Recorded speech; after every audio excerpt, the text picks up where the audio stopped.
To increase its influence beyond the Middle East, Qatar has been investing heavily in the Horn of Africa. That has given it the opportunity to set up a relatively large military presence in the region. Qatar has major investments in several countries in the Horn of Africa, which it's using to increase its influence. Countries like Ethiopia, Sudan, Somalia, and Eritrea. It's why Qatar succeeded in mediating talks between Djibouti and Eritrea in 2010 after similar efforts by the UN and the AU failed.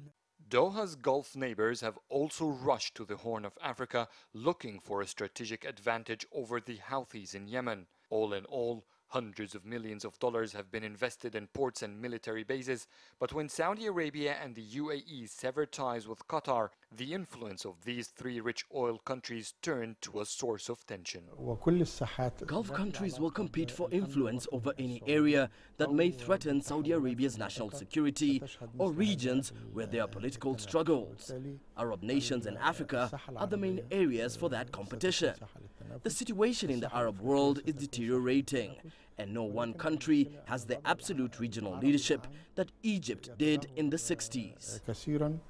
The Arab countries that have cut diplomatic ties with Qatar have rallied support from other nations. Countries like Sudan, Somalia and Ethiopia haven't taken sides.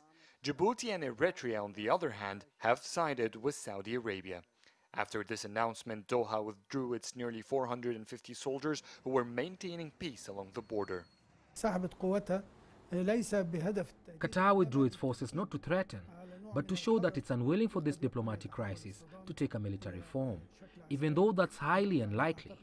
Eritrea and Djibouti's dispute is over the Ras Dumeira area, which is of strategic importance as it's close to the Bab al-Mandab, and therefore crucial to the freedom of navigation in the Red Sea. Tension between Djibouti and Eritrea rose as soon as Qatari forces left, and it seems that the diplomatic rift between Arab countries and Qatar will last longer than initially thought, sparking concerns that this diplomatic crisis could have grave consequences in the Horn of Africa.